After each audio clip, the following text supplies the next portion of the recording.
नमस्कार, स्वागत है आपका। आप देख रहे हैं यूपी मांगे उत्तर। आपके साथ मैं हूं राममोहन शर्मा और यूपी मांगे उत्तर में आज बात करेंगे मनरेगा मजदूरी की। जी हां, यूपी में आज का दिन मनरेगा मजदूरों के नाम रहा है। कहा जा रहा है कि बजट के डबल डोज से यूपी का मिशन रोजगार लंबी छलांग लगाएगा।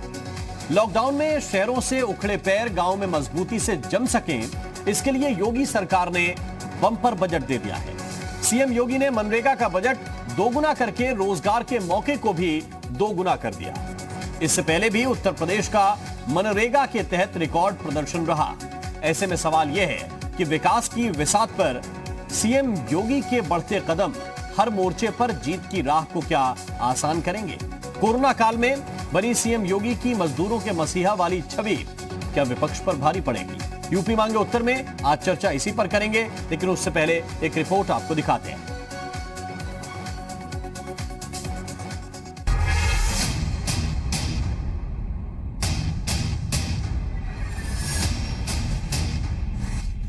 हर हाथ को काम, इसी सपने के साथ आई थी महत्वाकांक्षी योजना मनरेगा, जिसे योगी राज में इतना बल मिला कि पूरा बजट ही डबल हो गया।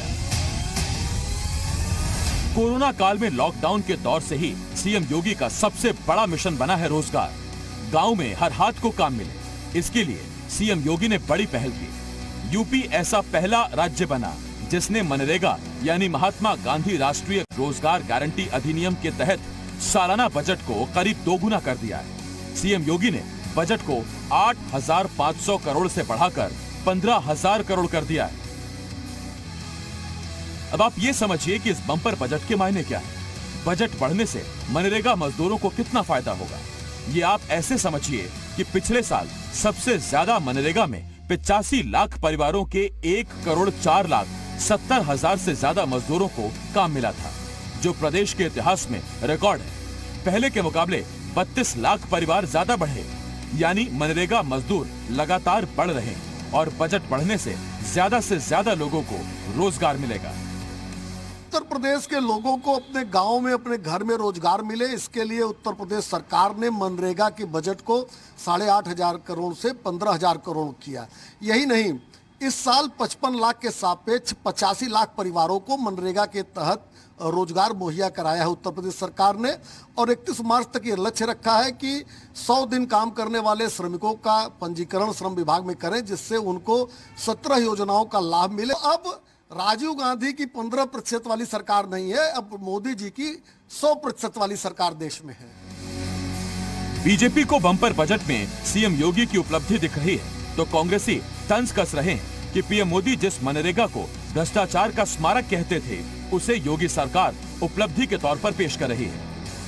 देश के मौजूदा प्रधानमंत्री मनरेगा को भ्रष्टाचार का स्मारक कहते थे। आज वही मनरेगा उत्तर प्रदेश के मुख्यमंत्री अपनी उपलब्धि बता रहे हैं।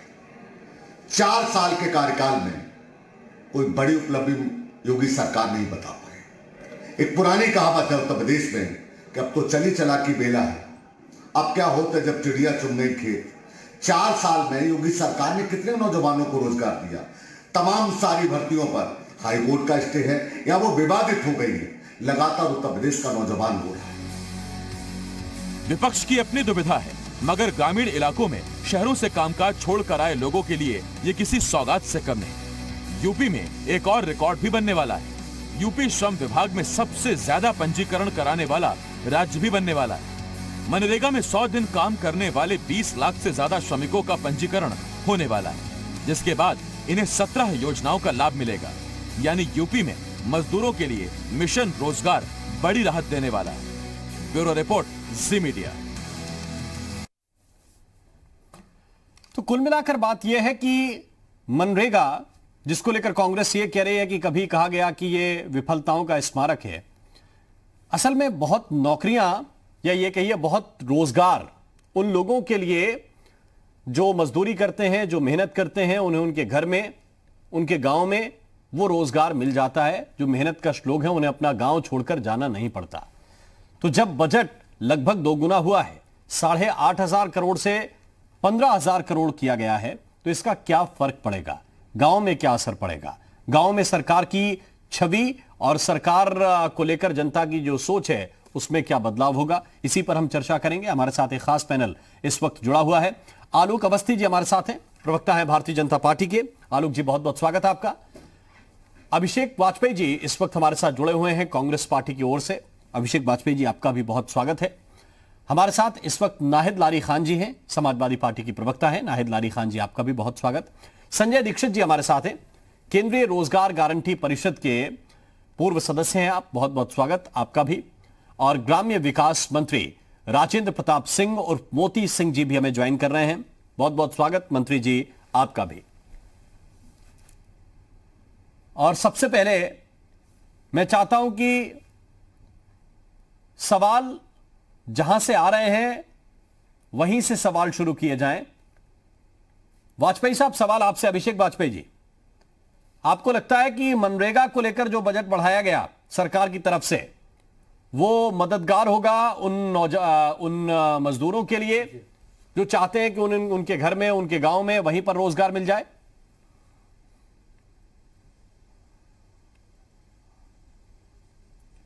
राम मोहन जी, सरकार ने बजट बढ़ाया, बहुत अच्छा है, लेकिन ये समझना पड़ेगा सरकार को और जनता को भी बताना पड़ेगा। सरकार को कि चाहिए कि जनता को बताए कि ये बजट आया उसके पास कहां से, नंबर एक बात। नंबर दूसरी चीज, सरकार में कई सारी ऐसी जगह हैं जहां पे सरकार अपने लोगों को वेतन नहीं दे पा रही है। तो वो वेतन कैसे उन लोगों को नहीं दे पा रही है, उनको पहले प्राथमिकता होनी चाहिए थी कि ये जो बजट था उसमें से लोगों को जिनकी जरूरतें सबसे प्राथमिकता है, जिनको कई महीनों से सैलरी नहीं मिली हुई है, वो उनको पहले बजट देती, अपना वो पैसा पाते जिनको जो सैलरी नहीं पा रहे हैं। दूसरी बात, नंबर तीसरी चीज, आप देखिए कि ये वही सरकार है जो कांग्रेस सरकार को बोलती थी कि ये तो कब्रगाह है इन्होंने दी हुई है जी। और ये केंद्रीय योजना है। आप देखिए ये मनरेगा जो है केंद्रीय योजना है, क्योंकि केंद्र सरकार से इसका बजट आता है और उस 100% बजट आता है उसके तौर पे। और इसका जो बजट कोई उत्तर प्रदेश सरकार नहीं देती है, कोई स्टेट गवर्नमेंट नहीं देती है। हाँ, एक चीज जरूर है इसमें कि स्टेट गवर्नमेंट का सिर्फ काम इतना होता है कि जो लोग 15 दिनों में अपना रोजगार नहीं पा पाते हैं या जो रोजगार नहीं पा पाते उसका कुछ अंश उनको दिया जाता है कि ताकि वो फुलफिल हो सके। वो बजट जरूर स्टेट गवर्नमेंट देती है। सवाल बहुत सारे हैं। ठीक, आप देखिए ग्राम्य विकास ये सरकार ऐसी सरकार हमारे साथ हैं कि जो बोलती तो बहुत कुछ है, कर कुछ नहीं पाती है। जो मन की बात है वो मैं समझ गया जी। आप ये प्रश्न पूछना चाह रहे हैं, राजेंद्र प्रताप सिंह जी हमारे साथ हैं, बहुत बहुत स्वागत मंत्री जी आपका। और प्रश्न यही है, विपक्ष के लोग पूछ रहे हैं कि इतना बजट दूसरी मदों में भी खर्च कर सकते थे, उन्हें सैलरीड क्लास की चिंता है, कुछ लोगों को कह रहे हैं वेतन नहीं मिल रहा है। अब जब बजट डबल किया गया है तो इसके पीछे सरकार की क्या सोच है? देखिए, वाजपेयी जी से मेरा निवेदन है कि अपने को अपडेट करने वो उनके पास जो आंकड़े हैं मुझे लगता है वो सही नहीं है जी। सरकार के किसी विभाग के किसी कर्मचारी की स्थिति नहीं है जैसा वाजपेयी जी कह रहे हैं। हमारे जितने कर्मचारी हैं, अधिकारी हैं, उन्हें हम समय से वेतन दे रहे हैं। और कुछ उन्होंने 15 दिन की बात कही और कुछ बताया उन्होंने केंद्र का बजट है। मैं इस बारे में भी मैं उनकी मदद करना चाहूंगा कि वो अपडेट हो दें कि भारत सरकार और प्रदेश सरकार दोनों का अंश है। 60-40 का जो रेशियो है, हम उसे 60% भारत सरकार का अंश आता है, 40% हम देते हैं। और जब वो 100% हमें मिलता है तो हम उसको मनरेगा के काम में लगाते हैं। उनका कहना था, जैसे हमारे कह रहे थे कि इसका कोई मतलब नहीं, भारत सरकार का है, प्रदेश सरकार से कोई मतलब नहीं। क्रियान्वयन हमारे पास है, योजना भारत सरकार की जो गाइडलाइन है उसके अनुरूप काम करना हमारी जिम्मेदारी है।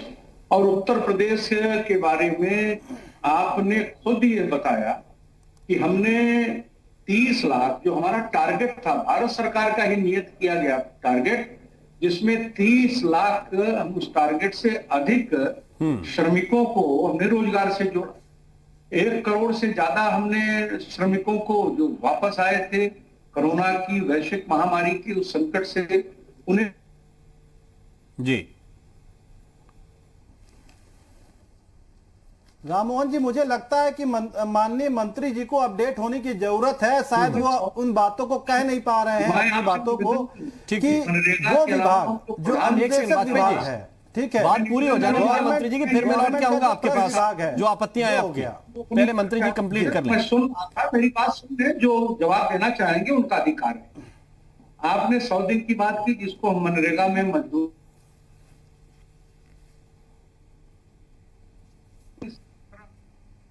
से उन्हें हम प्रधानमंत्री आवास ग्रामीण, हम नक्सलाइट जनपदों को जो देते हैं उन्हें 1,30,000 देते हैं, हम सामान्य जनपद को देते हैं उन्हें 1,20,000 देते हैं।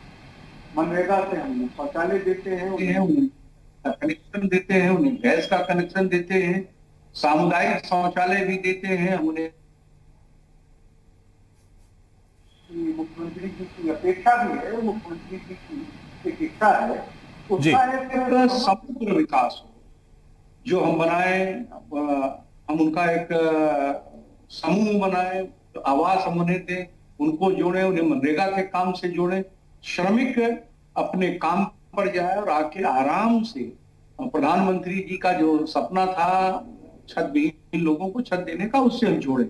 मैं किसी सरकार की आलोचना नहीं करना चाहता, लेकिन यह मनरेगा पहले की सरकारों में निश्चित रूप से बिचौलियों के लिए दिवाली थी। हमने बिचौलिया हटाया, सीधे अकाउंट टू अकाउंट हमने ट्रांसफर किया, बीच में कोई नहीं है। मेरी बात पूरी हो जाने का निवेदन है जी। मैं PFMS के माध्यम से मैं उस पैसे को सीधे लाभार्थी के है। इसलिए मैं आपसे यही कहूंगा कि मुख्यमंत्री जी के प्रति प्रदेश की जनता ने आभार भी व्यक्त किया, उनके प्रति वो अपना स्नेह भी व्यक्त कर रही है, विश्वास भी व्यक्त कर रही है, और देश के प्रधानमंत्री जी की सोच की सर्वत्र सराहना हो रही है। लेकिन 60,000 करोड़ राजेंद्र जी, मंत्री जी, मेरा सवाल आपसे ये है कि अब अभी तक 8,500 करोड़ में काम चल रहा था, अब 15,000 करोड़ जब आपने किए हैं, तो इसके पीछे की आपकी सोच क्या है? क्या मजदूरों की संख्या बढ़ गई है, या पहले कम लोगों को मनरेगा के तहत काम दे पा रहे थे, अब बहुत ज्यादा लोगों को देना है? क्या सरकार सोच रही है? सरकार ने 8,500 करोड़ में भी लौटने वाले प्रवासी मजदूरों को काम में लगाया। कुछ उसमें से अधिकतर लोग आए जो यहाँ पर काम कर रहे हैं, और समय समय पर जब हमने अलग अलग कार्यक्रमों में चर्चा की, चाहे वो राज्य आजीविका मिशन का काम रहा हो, चाहे वो मनरेगा रहा हो, चाहे प्रधानमंत्री आवास रहा हो, हमने ये महसूस किया कि लगभग 23 करोड़ की इस आबादी के प्रदेश में हमें और श्रमिक मिल सकते हैं जो कहीं बाहर रोजगार की दृष्टि से जाते थे। वो हिंदुस्तान के अंदर किसी प्रदेश में जाते थे, हिंदुस्तान का भाग है, लेकिन अगर अपने घर में उन्हें रोजगार दें, उन अवसरों की जब हमने खोज कराई, उसका परीक्षण कराया, उसका सर्वेक्षण कराया, मुझे लगा कि और लोगों को भी काम से जोड़ने में हम सफल हो सकते हैं यदि उनका जो विश्वास अभी तक प्राप्त हुआ है, उस विश्वास के सापेक्ष हम इस लक्ष्य को बढ़ाकर उन्हें आकर्षित भी करें और वो अपने घर में रहें। उनके खून पसीने से जो विकास का जो कल्पना है या सपना हमने पूरा किया है, उत्तर प्रदेश के श्रमिक के मेहनत और श्रम से हम उत्तर प्रदेश को और मजबूत विकास का उत्तर प्रदेश जनता के चरणों में समर्पित कर सके, ये हमारा लक्ष्य है। मंत्री जी, लेकिन इसके साथ सवाल ये भी विपक्ष पूछ रहा है, खासतौर से कांग्रेस, क्योंकि संसद में प्रधानमंत्री नरेंद्र मोदी ने मनरेगा की आलोचना में ये कहा कि ये विफलताओं का स्मारक है, भ्रष्टाचार इसमें बहुत हुआ है, ये सवाल उठाए, और वो कांग्रेस पार्टी अब पूछ रही है कि आप लोग उसी मनरेगा के आधार पर जनता को रोजगार देने की बात करते हैं, उसी के जरिए। मैं आपसे प्रार्थना कर रहा था, कांग्रेस को देश की जनता भूल चुकी है और कांग्रेस के जो मित्र हैं बात की चिंता है कि उनके पास जब नीचे को देखते हैं कोई जमीन नहीं है, उन्हें घबराहट होती है। तो घबराहट में आदमी, आप जानते हैं कि वो कुछ बहकी बहकी बातें करता है, कांग्रेस के मित्र ऐसा कह रहे हैं। और प्रधानमंत्री ने जब आरोप लगाया था, तो आरोप बिल्कुल सत्य था। उन माननीय मंत्री जी, आप अपने केंद्र सरकार अपने द्वारा किए गए कौन से काम हैं आपके, ये तो बता दीजिए। आप जिन योजनाओं की बात कर रहे हैं वो सारी योजनाएं आप जो चिट्ठा फाड़ रहे हैं आज की डेट में वाही लूट रहे हैं। अभिषेक जी, आप जब कोई बात करते हैं तो मैं बिल्कुल आपकी बात से माननीय मंत्री जी सहमत हूँ, लेकिन चाहिए कि दो मित्र बैठे हो तो एक दूसरे की बात सुनेंगे तो उत्तर देने में आपको सुविधा होगी। मेरी बात आ जाने दीजिए।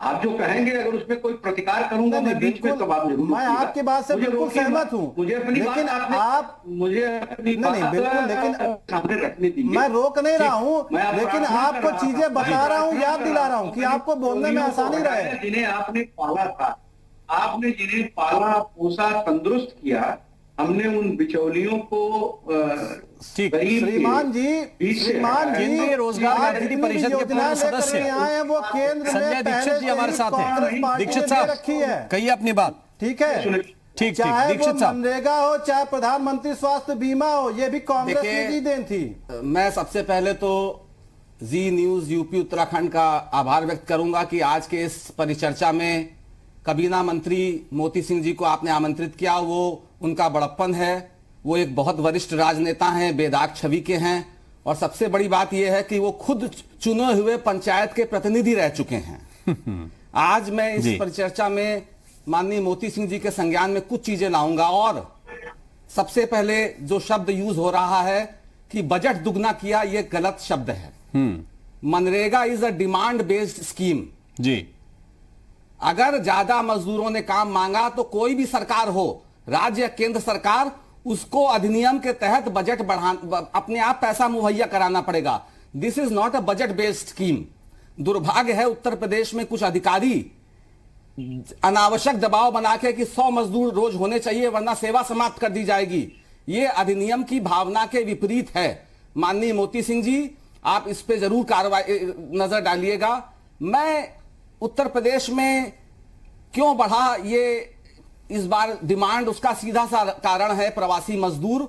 और कोरोना में जो शहर में नौजवान था उसकी भी जब रोटी छिन गई तो वो अपने गांव गया, और जो पढ़ा लिखा ग्रेजुएट पोस्ट ग्रेजुएट तक ऐसे नौजवान गांव गए और रोटी के लिए उन्होंने फावड़ा चलाना पसंद किया अपने गांव में। इसके लिए ये बजट बढ़ा है। लेकिन आज मनरेगा एक ऐसी स्थिति में है जहां माननीय मोती सिंह जी अगर हस्तक्षेप करेंगे तो सचमुच सफल गाथा बन सकती है। उत्तर प्रदेश और छत्तीसगढ़ दो राज्य हैं इस देश में जहां सबसे ज्यादा मानव दिवस सृजित हुआ। मैं राजनीति की बात इसलिए नहीं करना चाहता कि अगर उत्तर प्रदेश में भाजपा सरकार है तो छत्तीसगढ़, झारखंड, राजस्थान में कांग्रेस की सरकारें हैं। वही कमी, वही गलतियां कांग्रेस भी कर रही है। तो जो अपने को इस योजना की जननी कहती है वो भी गंभीर नहीं है इस योजना के प्रति। मैं माननीय मोती सिंह जी का एक बहुत गंभीर विषय पे, मनरेगा को लागू कौन कर रहा है, आज ये विषय है। मनरेगा को गांव में लागू कर रहा है ग्राम रोजगार सेवक, तकनीकी सहायक ब्लॉक में लागू कर रहा है एपीओ, अकाउंटेंट, कंप्यूटर ऑपरेटर, और ये आत्महत्या कर रहे हैं। 6,000 रुपए मात्र प्रति माह मानदेय मिल रहा है रोजगार सेवक को। उससे इंदिरा आवास, शौचालय, बीएलओ की ड्यूटी, सारे राशन कार्ड, सब काम कराए जाते हैं। लेकिन उसको 6,000 में, जिसको 6,000 में नरकी जीवन गुजार रहा है, तकनीकी सहायक जो 10-10 ग्राम पंचायत में एमबी करता है उसको 11,200 रुपए, एपीओ जो पूरे ब्लॉक का मॉनिटरिंग करता है उसको 28,000 रुपए। आपके बजट में इस बार इतना खर्च हुआ है, 6% कंटीजेंसी है, कम से कम 500 करोड़ रुपए आपके खजाने में है। बिहार में रोजगार सेवक 15,000 रुपए पा रहा है माननीय मोती सिंह जी, मध्य प्रदेश में 10,000 रुपए पा रहा है। मोती सिंह जी हैं हमारे साथ। मध्य प्रदेश में रोजगार सेवक का आप ये कह रहे हैं कि सहायक ग्राम विकास अधिकारी है। हर स्तर पर मैं चाहूंगा लोगों के खर्चे हैं, गंभीरता से देखें, उनका विषय है। योजना को, टारगेट बेस्ड योजना रोकें इसको। मोती सिंह जी बोलिए। मैं इसलिए चाहता हूं सभी साथी, अभी एक हमारे नौजवान साथी ने कहा कि राज्य का कोई संजय नहीं है, उत्तर दे रहे हैं मंत्री जी, राज्य का अंश आपकी बात उन तक पहुंची है, जो बेरोजगारी भत्ते के अलावा भी राज्य का अंश है। दीक्षित जी आपकी बात पहुंची है, बहुत बहुत धन्यवाद जी। कुछ सकारात्मक जो सुझाव दिए हैं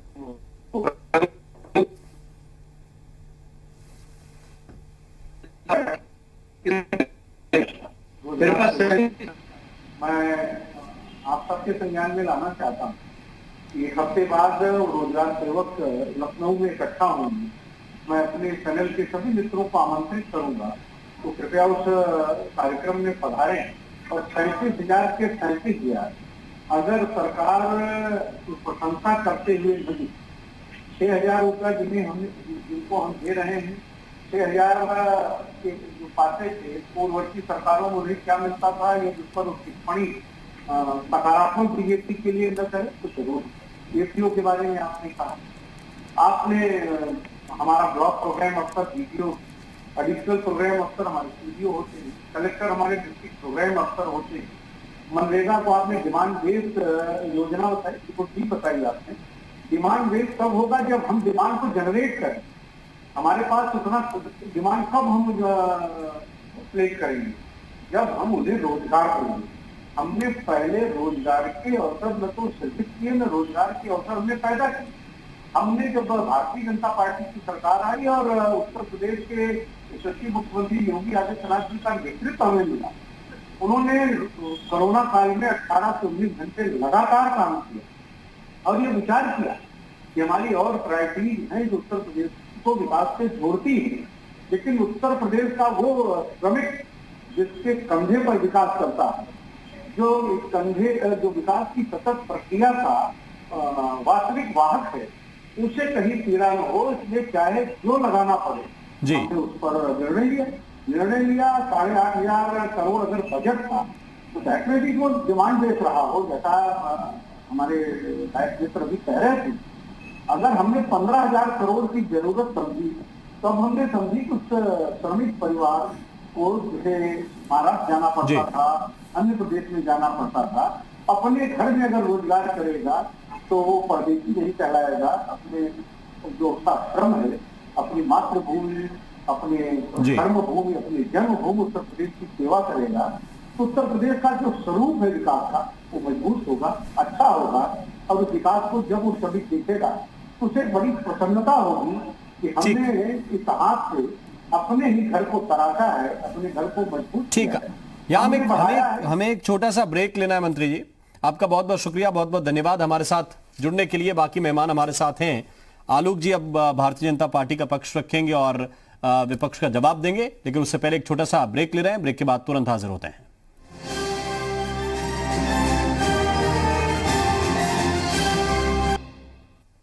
ब्रेक के बाद स्वागत है आपका, और हम चर्चा कर रहे हैं मनरेगा के बजट को लेकर।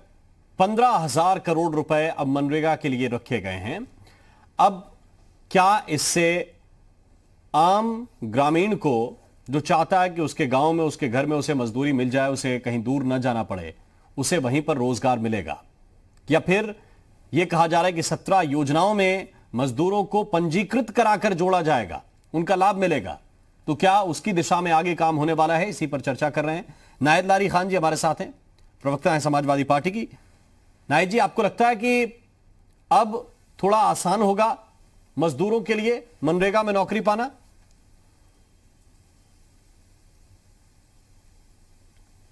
देखिए राम मोहन जी, भारत का बच्चा बच्चा इस बात को जानता है कि 2014 में जो भाजपा ने वादा किया था विदेश से काला धन लाने का, हर खाते में, हर नागरिक के खाते में 15 लाख रुपए जमा करने का और 2 करोड़ रोजगार देने का, तो ये चुनावी जुमला था। शाह जी ने इस बात को स्वीकारा था। अब योगी सरकार चला चली की बेला में एक नई घोषणा कर रही है कि 4 साल में 4 लाख मनरेगा का रोजगार देगी। तो मेरा सवाल ये है कि अभी 16 मई 2020 कोरोना काल में ही बीजेपी में योगी सरकार ने कहा था कि 25 लाख हमारे यहाँ मनरेगा में लोग एम्प्लॉयड हैं। एक महीने में मतलब 16 जून 2020 तक इसको डबल कर देंगे, तो 16 जून 2020 तक 50 लाख हो जाना चाहिए था। तो हुआ क्या? एकदम नहीं हुआ। अरे बीजेपी तो झूठों की बादशाह है। और अगर मनरेगा की बात करें, मैं ऑफिशियल रिकॉर्ड आपको दे रही हूं कि उत्तर प्रदेश देश का पहला राज्य बना है, महत्वपूर्ण बात मैं बता रही हूं, जहां मनरेगा में पिछले साल का जनवरी से मार्च तक का 323 करोड़ रुपए सरकार पर बकाया है। अभी तक भुगतान नहीं हुआ है मनरेगा के कर्मियों का, कर्मचारियों का अभी तक पेमेंट नहीं हुआ है। और कोरोना काल की बात करें और मनरेगा की बात करें तो भाजपा के पीलीभीत के एमएलए, उन्होंने मनरेगा में 25 करोड़ रुपए का, अगस्त 2020 में 25 करोड़ रुपए का घोटाला किया था। वो भी श्रमिकों का नाम मास्टर रोल में, फर्जी श्रमिकों का नाम मास्टर रोल में एंट्री कर लिया था। और जब वहां के जिलाधिकारी वैभव श्रीवास्तव जी ने भाजपा का भ्रष्टाचार उजागर किया तो योगी सरकार ने उनको हटाने का काम किया। और सुनिए मनरेगा की कहानी, अभी हरदोई में 65,000 परिवारों को मांगने पर भी मनरेगा में नौकरी नहीं मिली। ये जॉब कार्ड होल्डर्स थे जिनको नौकरी मांगने पर मनरेगा में नौकरी नहीं मिली। और फिर मनरेगा तो 90 से 100 दिन तक के मनरेगा में काम मिलता है, साल में 365 दिन होते हैं। तो ये बाकी दिन जो लोग बेरोजगार हैं वो उनका बाकी दिन कैसे चलेगा? क्या ताली थाली बजाएं, दिया बत्ती जलाएं, मोमबत्ती जलाएं, क्या करें? कैसे रोजगार, कैसे पैसा मांगे? ताली थाली बजाकर पैसा मांगे कि आओ पैसा आ जाओ। अब आप देखिए भाजपा सरकार तो कंठ कंठ तक भ्रष्टाचार में डूबी है और इनका पेट नहीं महापेट है, हर जगह भ्रष्टाचार है। नाहिद लाली खान जी, जो शुरुआत में आपने आंकड़े बताए ये उसको मैं पहले दुरुस्त कर देता हूं, क्योंकि जो आज सरकार की तरफ से आंकड़े आए हैं वो भी खा ले। जो शुरुआत में आपने आंकड़े बताए 25 लाख से 50 लाख हो जाना चाहिए। सरकार का यह कहना है कि पिछली साल 50 लाख परिवारों को रोजगार दिया। ये मैं बता रहा हूं ना, आज का आंकड़ा सुन लीजिए आप। 50 लाख परिवारों को तो पिछली बार रोजगार दिया था। 16 में 85 लाख परिवारों को रोजगार मिला 2020 मनरेगा से। योगी जी ने जनता, उन्होंने जो संख्या बताई है, सरकार की बात बता रहा हूं। 16 में शर्मा जी सुनिए, 1 करोड़ से ज्यादा, मैं 1 करोड़ बात आपको बता 14 लाख योगी जी ने 16 ये आंकड़ा आज जारी किया 2020 16 1 करोड़ 14 लाख ये आंकड़ा आज जारी किया। तो दे बोलने का 16 मई नहीं, आप चाहते नहीं मैं बोलूं तो मैं चुप हो जाती हूं। तो आपका ही आंकड़ा तो मैं बता रहा हूं आपको। आप कह रहे हैं क्या 50 लाख हो गया? सरकार तो कह रही है कि 1 करोड़ 14 लाख लोगों को दिया। योगी जी, मैं आपकी बात का तो उत्तर दे रहा हूं जो आपने कहा। अब आपकी इजाजत हो तो मैं बोलूं, कृपया बीच में इंटरप्ट ना करें। नहीं तो सवाल यह है कि आप आंकड़े अपने मन से बोलेंगे, जी ने कहा था जो आंकड़े आप अपने मन से बोलेंगे उन पे भी मैं आपको करेक्ट ना करूं। मैं अपने मन से नहीं कह रही हूं। 25 लाख लोग मनरेगा में एम्प्लॉयड है, एक महीने में मैं इसको 50 लाख कर दूंगा तो एक महीने में क्या 50 लाख हुआ? ये तो पिछले साल का रिकॉर्ड दे रहे। मैं पूछ रही हूँ एक महीने में जब 50 लाख होना था तो एक साल में तो बहुत ज्यादा हो जाना चाहिए। तो बता तो रहे हैं, मैं यही तो कह रहा हूं कि सरकार आज कह रही है 1 करोड़ 14 लाख है, आप सुन ही नहीं रही हैं। सरकार कह रही है कि 85 लाख परिवार और लोगों की संख्या 1 करोड़ 14 लाख। अरे आलोक अवस्थी जी, उस हिसाब से तो हुआ ही नहीं ना। जब एक महीने में 50 लाख तो अभी तक तो जनवरी चल रहा है, तो अब तक कितना हो जाना चाहिए था? अपने बहन जरा सा शांत हो जाए तो मैं उनको बताऊं जी क्या है। दिक्कत यह है कि उन्होंने हमको भ्रष्टाचार का बादशाह बता दिया बिना किसी तथ्यों के आधार पे। लेकिन हम तो तथ्यों के आधार पे कहते हैं कि ये बदमाशों, अपराधों के बादशाह है समाजवादी पार्टी, जिनके समय पे आज तमाम। अरे बिल्कुल, आप भ्रष्टाचार के बादशाह हैं। कोरोना किट में भ्रष्टाचार, पीपीई किट में भ्रष्टाचार, शमशान घाट के में भ्रष्टाचार। आलोक अवस्थी जी जवाब दे रहे हैं आपकी बात का मनरेगा पे, उसमें भ्रष्टाचार हो रहा है। ठीक मैंने आपको बिल्कुल टोका नहीं है। अब बिल्कुल भ्रष्टाचार। अरे आप लोग का तो भाजपा को इतना बड़ा पीठ है कि हाथी भी निकल ले। आप लोग भाजपा हाथी भी निकल ले और डकार नहीं लेगी भाजपा। पार्टी का अपराधियों की, जिनको आपने माननीय बना दिया है, उन माननीयों की संपत्ति पीलीभीत के एमएलए, बीजेपी के एमएलए ने 25 करोड़ रुपए का घोटाला किया है मनरेगा में, उस पे जवाब दीजिए। मालिक बहन है हमारी, सुन लीजिए हमारी बात। आपने अपनी बात कह ली, आपको मैं टोका नहीं है। आप सुनेंगे तो बोला अच्छा लगेगा मुझे सुन करके, मैं आपने सुनूंगा उसके बाद आपकी बात। आपने पहली बात तो ये देख लीजिए, हमारी सरकार गांव, गरीब, किसान और नौजवान की सरकार है। कैसे उनको रोजगार मिले, कैसे उनके संसाधन बढ़े, इस सरकार ने शुरू से आते ही उनकी चिंता करी है, चाहे कितनी भी सरकारी योजनाएं हो। आज जो आप श्रम के आंकड़े रख रहे हैं या मनरेगा के जो रख रहे हैं, हमने पिछले वर्ष से 32 लाख परिवार बढ़ाए हैं। पहले आज 85 लाख परिवार हो गए हैं और 1,14,00,000 मनरेगा के दिवस उत्पन्न हुए हैं। इसके पहले भी मैं आपको बताऊंगा मेरी बहन कि कोविड-19 के कार्यकाल में आपके कार्यकर्ता तो जेल अंदर थे, घर के अंदर बाहर नहीं निकल रहे थे और अखिलेश यादव श्रीमान लंदन में बैठे हुए थे, योगी आदित्यनाथ सड़क पर उतर रहे थे। उन्होंने 35 लाख से अधिक मजदूरों को रोजगार दिया उस समय मनरेगा में। अब तक जो है 33.35 करोड़ मनरेगा का रोजगार सृजन कर चुकी है उत्तर प्रदेश सरकार। साथ ही साथ हमें नौजवानों को जोड़ा, 27 लाख नौजवानों को रोजगार हमारी सरकार ने दिया है और इसके साथ ही साथ 4 लाख से अधिक सरकारी नौकरियां उत्तर प्रदेश सरकार दे चुकी है, जबकि समाजवादी पार्टी की सरकार में 2 लाख के आसपास आप नौकरियां दे पाई थी।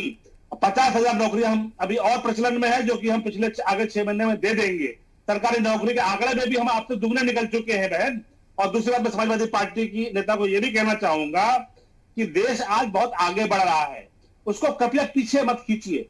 आज किसानों को 6,000 रुपए जो हम बिल दे रहे हैं उनको सम्मान निधि, उससे उनको बहुत सहायता मिल रही है। आज जो उनके घर पे हम घर बनाकर दे रहे हैं उससे उनको बहुत सहायता मिल रही है। हर बजरे हमने रोशन कर दिए उत्तर प्रदेश के। कहीं पे बिजली, पहले डीजल में बहुत रुपया किसानों को जाता था, आज सतत रूप से बिजली जा रही है। उनका महीने का खर्च बहुत कम किया है। जो बहनें हमारी माताएं धुएं में आंखें जिनकी खराब हो जाती थी, उनके घर में गैस पहुंचाई है। हम उनको इलाज के लिए 5 लाख रुपए का बीमा दे रहे हैं। जी। एक सरकार समय आई थी सरकार उत्तर प्रदेश में, योगी आदित्यनाथ की सरकार को एक भ्रष्ट और भ्रष्टाचार से युक्त सरकार छोड़ के गए थे। बजट बिल्कुल नील था। हमने आते ही 36,000 करोड़ रुपए किसानों का माफ किया। ये सरकार जो गांव गरीब किसान के लिए समर्पित सरकार है। आप विपक्ष के नेता के नाते आप हमारी आलोचना करिए, हमें बड़ा स्वीकार कर देंगे आपकी आलोचना को, लेकिन कृपया गलत आंकड़े मत दीजिए, सरकार को सही आंकड़े दीजिए। मुझे बड़ी खुशी ठीक, होगी। अभिषेक वाजपेयी जी रिस्पॉन्ड कर रहे हैं आपको। अभिषेक जी बोलिए। देखिए, राम मोहन जी आलोक जी, कोई गलत आंकड़ा नहीं आपकी दे रही हूं। सरकार मैं ऐसी ऑफिशियल सरकार है, आंकड़ा दे आपकी रही हूं। सरकार 323 करोड़ का कथनी कुछ होता है और करनी कुछ और होती है। आपकी सरकार से कोई आंकड़ों में बाजीगरी प्रस्तुत नहीं कर सकता है। आप लोगों के रोजगार तो दे नहीं पाते, लेकिन देते कहां पे ये आप नहीं बता सकते, लेकिन आंकड़े जरूर आप देते हैं। और जिन लोगों की आप बात कर रहे हैं, इसी त्रासदी में आपने अपनी जेबें भरी, आपके सरकार के लोगों ने अपनी जेबें भरी, उसके अलावा किसी ने नहीं भरी। आपके अपने लोग टेंडर ले रहे हैं। गांवों में 60 से 65% लोग जो हैं आपकी सरकार प्रधानों के ऊपर दबाव डाल करके बीजेपी के लोगों को जॉब कार्ड बनवा रहे हैं और वहां पे आपकी रैलियों में जिंदाबाद जिंदाबाद कर रहे हैं। और आपकी जानकारी में दे दूं, आपको अच्छे से पता होगा, आपकी सरकार में पेड़ों के नाम पे जो घोटाले हो जा रहे, गड्ढा खोदते हैं जो, और उसमें जेसीबी मशीन का जिक्र करते हैं, उसमें निकलता है स्कूटर का नंबर या किसी और चीज का नंबर। देखिए आलोक जी, आपकी जिम्मेदारी बनती है कि आप आंकड़े वो प्रस्तुत करें जो अच्छे लगे, जो जनता समझ पाए, क्योंकि लोग हाथों से ताली बजाना नहीं है, ना ही थाली बजाना है। लोगों को अन्न चाहिए। आप जो किसान भाई है उनकी मांगों को तो आप देख नहीं पा रहे हैं, उनके लिए आप कुछ कर नहीं पा रहे हैं। और आप क्या करेंगे? उत्तर प्रदेश इस समय इतना पिछड़ता जा रहा है कि उसकी कोई संज्ञान लेने वाला उसका नहीं है। विपक्ष की आवाज को आप दबाना चाह रहे हैं। विपक्ष अगर आपको आईना दिखाती है कि आप और हम आगे बढ़ करके प्रदेश के लिए कुछ कर सके, तो आप उनकी कुछ सुनना नहीं चाहते हैं। तो सत्ता इस तरीके से आपको चलानी, तो आप बिल्कुल चलाइए, वो सत्ता आपको मुबारक हो जी। आप लेकिन विपक्ष की आवाज को दबा नहीं पाएंगे। आपको चाहिए, सरकार ने आपको मैंडेट दिया है, जनता ने आपको मैंडेट दिया है, वो इस वजह से दिया हुआ है कि आप लोगों के लिए काम कीजिए। आप लोगों को सैलरी दे नहीं पाते हैं, अपने आंकड़े आप गिनाते हैं, आप मजदूरों को मजदूरी प्रॉपर समय से आप दे नहीं पाते हैं, काफी टाइम बाद दे पाते हैं। घोटाले आपकी सरकार कर रही है, इतने घोटाले कर चुकी है कि उसमें जब बंतर बाट पूरी तरीके से नहीं हो पाता है तो वो मीडिया के माध्यम से, या मीडिया भाई इतने जागरूक हो चुके हैं, मीडिया इतना जागरूक हो चुकी है, उन घोटालों को सामने ले आती है तो आप चुप हो जाते, तब कहते हैं कि हमने एसआईटी बैठाई है, जांच बैठाई है, उस पर काम करेंगे। आलोक जी, इस तरीके से नहीं चलेगा। आपको अपनी जिम्मेदारी का एहसास होना चाहिए। 4 सालों में आपने 4 सालों में आपने संजय दीक्षित भी अपनी बारी का इंतजार कर रहे हैं। पंचायती चुनाव आने वाले हैं, तब आप आलोक जी है कांग्रेस के प्रवक्ता जो है रटी रटाई बात और किताब पढ़ करके बोलना सीख गए हैं। कांग्रेस, इन्होंने कहा कांग्रेस ने सारा कुछ मनरेगा भी दिया, सब कुछ दिया, लेकिन ये बताना भूल गए कि कांग्रेस ने एक राहुल गांधी जैसा फ्लॉप नेता भी दिया, जिसके पास जो झूठ बोलने का आदतन जो है, जिसको झूठ बोलना आता है, वही प्रवक्ता भी सीख गए हैं। क्योंकि राहुल गांधी जी एक ऐसे नेता है जिनको सुप्रीम कोर्ट ने फटकार लगाई झूठ बोलने के लिए, और उनको सुप्रीम कोर्ट में जाकर माफी मांगनी पड़ी, तो ये रजिस्टर्ड झूठे साबित हो चुके हैं। माननीय उच्चतम न्यायालय में माफी मांगनी पड़ गई थी। वही काम उनकी पार्टी के नेता कर रहे हैं, भ्रष्टाचार के आरोप लगा रहे हैं, तथ्य कोई भी नहीं है, अपने घर में बैठ करके लिस्ट बना रहे हैं और कह रहे हैं भ्रष्टाचार पार्टी कर रही है। अरे भाई, आप अगर आप आरोप लगा रहे हैं, आप सुप्रीम कोर्ट में अपील कर दीजिए, सरकार के खिलाफ जो तथ्य है मीडिया में लेके आइए, सरकार के खिलाफ जो तथ्य है आप कोर्ट में दीजिए, वो आपके पास नहीं है। सर, आप यहां बैठ करके कहेंगे हम भ्रष्टाचार कर रहे हैं। हमने तो कांग्रेस के भ्रष्टाचार से देश को मुक्त कराया है और हमारे में जनता ने भरोसा किया है। 5 साल दोबारा हमको दिए हैं और पहले से अधिक सीटें दी हैं। नरेंद्र मोदी सरकार ने कांग्रेस के भ्रष्टाचारियों को जेल पहुंचाने का काम किया है और हमको आप ज्यादा मैंडेट दिया है। आपके नेता तो अमेठी की सीट भी हार करके भाग गए यहां से वायनाड, और आपकी जो नेता आई थी श्रीमती प्रियंका वाड्रा, जिनको आपने बड़े जोर शोर से लॉन्च किया था, अपने भाई की सीट भी नहीं बचा पाई। यहां तक कि आप 500 विधानसभा अमेठी लोकसभा की हारे हुए हैं। जिला पंचायत का एक सदस्य तक आपके पास अमेठी के अंदर नहीं है, जिसमें जो कि आपकी बाप दादाओं की सीट मत कीजिए। उत्तर प्रदेश का कोई भी भारतीय जनता पार्टी का नेता उनकी बराबरी नहीं कर सकता जितना वो प्रयासरत है। नहीं है, आपका जनता से कोई लेन देन नहीं है। आप खाली लेन देन बड़े साहूकारों से करते रहे हैं, जनता को झूठ बोल करके हम गरीबी हटाएंगे और गरीबों को हटाते रहे हैं। नाहिद लारी खान जी बोलिए। अरे राम मोहन जी, बीजेपी क्या नौकरी देने की बात करेगी? उनकी दलाली से खत्म करके आगे भी सोचने का काम कीजिए। कोरोना काल में श्रम एक्ट में बदलाव कर दिया कि इंडस्ट्रियलिस्ट जितने चाहे श्रमिकों को की कटौती कर दे, उनके ऊपर कोई ऑफेंस नहीं बनेगा। देखिए, डेमोक्रेसी में झूठ बोलकर, बरगला कर, इवेंट मैनेजमेंट कर कुछ समय के लिए तो सत्ता हासिल की जा सकती है, जैसे ट्रंप ने किया, लेकिन जब झूठ का पर्दाफाश होता है तो मुंह के बल गिरता है इंसान, जैसे ट्रंप गिरा। अब उसके खिलाफ महाभियोग भी चल रहा है। और ट्रंप किसका अभिन्न मित्र है? किसने ट्रंप के चुनाव प्रचार के लिए हाउडी मोदी और नमस्ते ट्रंप कराया था? मैं तो आपके चैनल के माध्यम से अमेरिकी भारतीय नागरिकों को 3 बार सैल्यूट करती हूं कि वो नमस्ते ट्रंप कराने वालों की बातों में नहीं आए और उन्होंने लोकतंत्र को बचाने के लिए बाइडेन को चुनाव जिताया। अब आप देखिए, भाजपा भ्रष्टाचार में कंठ तक डूबी है। कहां भ्रष्टाचार नहीं किया? कोरोना किट में भ्रष्टाचार, पीपीई किट में भ्रष्टाचार, शमशान घाट में भ्रष्टाचार, 25 बेगुनाह लोग इनके भ्रष्टाचार की भेंट चढ़ गए। मुरादनगर में, ललितपुर में शमशान घाट की बीम गिर गई। आप देखिए, हर जगह शौचालय में भ्रष्टाचार। शौचालय किसका ड्रीम प्रोजेक्ट है? मोदी योगी का ड्रीम प्रोजेक्ट है। हर जगह शौचालय की छतें गिर रही हैं। कानपुर, मेरठ, मथुरा, बागपत, कहां तक गिनाऊं? कहां भ्रष्टाचार नहीं है बीजेपी में? कंठ तक बीजेपी। अरे इनका एक राष्ट्रीय अध्यक्ष तो पीएम से काम कराने के नाम पर लाखों रुपए रंगे हाथों रिश्वत लेते पकड़ा गया, दलाली करते पकड़ा गया। अरे भाजपा तो वो पार्टी है जिसने शहीदों के ताबूतों पर भी लंबा कमीशन खाया है। ये तो भ्रष्टाचार में कंठ डूबी हुई है। अब चला चली की बेला में ये नई बातें और नई घोषणा कर रही है भाजपा। इनके मुंह से रोजगार की बात अच्छी नहीं लगती है। ये बताएं अवस्थी जी कि जो बीजेपी के पीलीभीत एमएलए हैं उनके खिलाफ क्या किया? 25 करोड़। फिर संजय दीक्षित जी के पास जाना है। वो राजनीतिक चर्चा में अपने आप को थोड़ा सा अलग पा रहे हैं, वो तथ्य की बात करेंगे, लेकिन आलोक अवस्थी जी एक आखिरी कमेंट। संजय दीक्षित जी विद्वान है, वो अच्छी बात कह रहे थे, वो तथ्य रखेंगे, लेकिन श्रीमती, मैं अपनी बहन लारी को कहूंगा कि उतना उत्तेजित ना हो। उनसे पूछिए कि उनके नेता कोविड-19 में कहां थे, लंदन में क्या करने गए थे। दूसरी बात मैं ये कहूंगा कि हमारी सरकार अगर फ्लॉप थी तो क्या जनता, देश की जनता दोबारा उनको मैंडेट देती? आपके नेता श्रीमान अखिलेश यादव जीते हैं, उनके परिवार के सारे लोग चुनाव हार गए हैं। खाली अखिलेश यादव जी, मुलायम सिंह जी के अलावा पूछ लीजिए, चाचा, भतीजा, बीवी, बहन, भाई सब चुनाव हार गए। अगर आप इतने ही दूध के धुले थे तो आपको 2019 में तो पूरा मैंडेट देना चाहिए था। आप तो बुआ को लेकर के साथ में आए थे, लेकिन बुआ ने क्या किया आपके साथ? आप तो मात्र 5 सीटों में सीमित रह गए। परिवार पूरा आपका हार गया, क्योंकि आप सिर्फ झूठ बोलते हैं, आप खाली अपराधियों को बढ़ावा देते हैं, आप जनता से बिल्कुल कटे हुए हैं, जनता के बीच जाते नहीं है, और आप लंदन में बैठ करके बाहर से जो है ट्विटर खेलते हैं। तो ट्विटर से राजनीति नहीं होती है, जो जनता के बीच में लोग रहते हैं राजनीति वहां से होती है। क्योंकि योगी सरकार गरीबों के लिए काम कर रही है। योगी सरकार बाढ़ होती है तो मुख्यमंत्री योगी जी चले घुटने तक बाढ़ के पानी में जाकर गांव में खड़े होते हैं और राहत देते हैं। कहीं कोई आपदा होती है तो योगी आदित्यनाथ जी जाते हैं, कहां खड़े होते हैं समाजवादी पार्टी के नेता? मैं वापस विषय पे लौट के आता हूं। संजय दीक्षित जी, मैं आपसे ये समझना, एक सेकंड वाजपेयी साहब, राजनीतिक आरोप प्रत्यारोप बहुत हो गया और 12-13 मिनट में कुछ निकला नहीं, मुझे नहीं समझ आया। टीवी के साथ मुझे नहीं समझ में आया तीनों लोगों की बातें, कोई आउटपुट नहीं निकला इतनी देर में।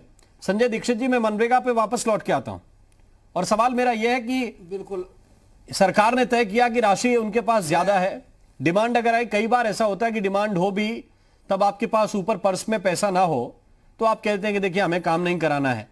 जो डिमांड आपकी है भी, चाहते भी है मजदूर के घर में काम मिल जाए, कौन बाहर चाहता है काम करना, उसके गांव में मिले उसके लिए बेहतर है, खाना उसे बनाना नहीं पड़ेगा, बाहर किराए पे घर लेना नहीं पड़ेगा। तो क्या फर्क पड़ेगा ये राशि बढ़ने से? देखिए एक बात बता दूं, मुझे खुशी इस बात की है कि जी यूपी ने एक इतने महत्वपूर्ण योजना जो कोरोना काल में इस देश की रीढ़ की हड्डी हो गई गरीबों के लिए, उस पर चर्चा शुरू की। लेकिन दुर्भाग्य है, मैं किसी राजनीतिक दल पे कटाक्ष नहीं करूंगा, लेकिन विपक्ष का काम केवल अपोज करना ही नहीं, प्रपोज करना भी होता है। To oppose everything and propose nothing does not solve the purpose.